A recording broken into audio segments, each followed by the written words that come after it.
আসসালামু আলাইকুম। আমি মোহাম্মদ হাসনাইন টিএসপি টেলিকম থেকে। আশা করি সকলে ভালো রয়েছেন। আমাদের কাছে একটি ফোন আছে এই মুহূর্তে, যে ফোনটির সমস্যা হচ্ছে ফোনটি লোগো এসে চলে যায়, চালু হয় না। তো যারা নতুন টেকনিশিয়ান আছেন আশা করি তাদের এই ভিডিওটা কাজে আসতে পারে। যারা অনেক আগে থেকে কাজ করেন তারা হয়তো এই বিষয়গুলো জানেন যে কোন জায়গা থেকে এই সমস্যাগুলো হয়ে থাকে। তাদেরকে এই ভিডিওটি না দেখার জন্য অনুরোধ করছি। আর যারা এই বিষয়টা জানেন না বা এই বিষয় নিয়ে আপনাদের আগ্রহ রয়েছে তারা ভিডিওটি কন্টিনিউ করেন। এই ভিডিওতে দেখার মতো তেমন কিছুই নেই, তবে ছোট্ট একটি মেসেজ এই ভিডিওর মাধ্যমে আমি আপনাদেরকে দিতে চাই। সেটা হচ্ছে, এ ধরনের ফোনগুলা দেখেন দুই জায়গা থেকে এই সমস্যাটা হতে পারে। বেশিরভাগ ক্ষেত্রে এটা ব্যাটারি থেকে হয়।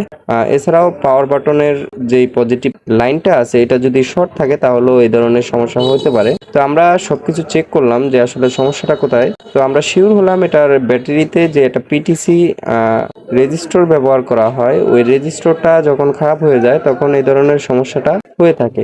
আমরা এটা দেখার পরে আমরা এটাকে আগে জাম্পার করে চেক করতেছি।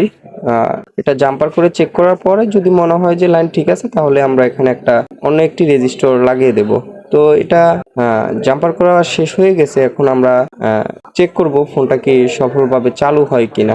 তো দেখতে পাচ্ছেন এই মুহূর্তে ফোনটা লোগো এসেছে এবং ফোনটা চালু হওয়ার জন্য প্রসেসিং করতেছে এবং ফাইনালি ফোনটা চালু হয়ে গেছে। তো এই ধরনের ভিডিও আমি এর আগেও আপলোড করেছি আমার চ্যানেলে। আরও অনেকগুলো ভিডিও আছে এই সেম কাজের উপরে। তারপরও ভিডিওটি আপলোড করলাম। অনেকদিন যাবৎ কোনো ভিডিও আপলোড করি না।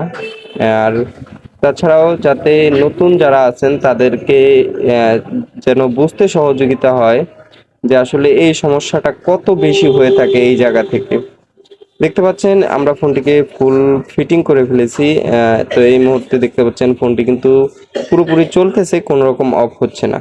তো যারা নতুন এই ভিডিওটি দেখে আশা করি উপকৃত হবেন।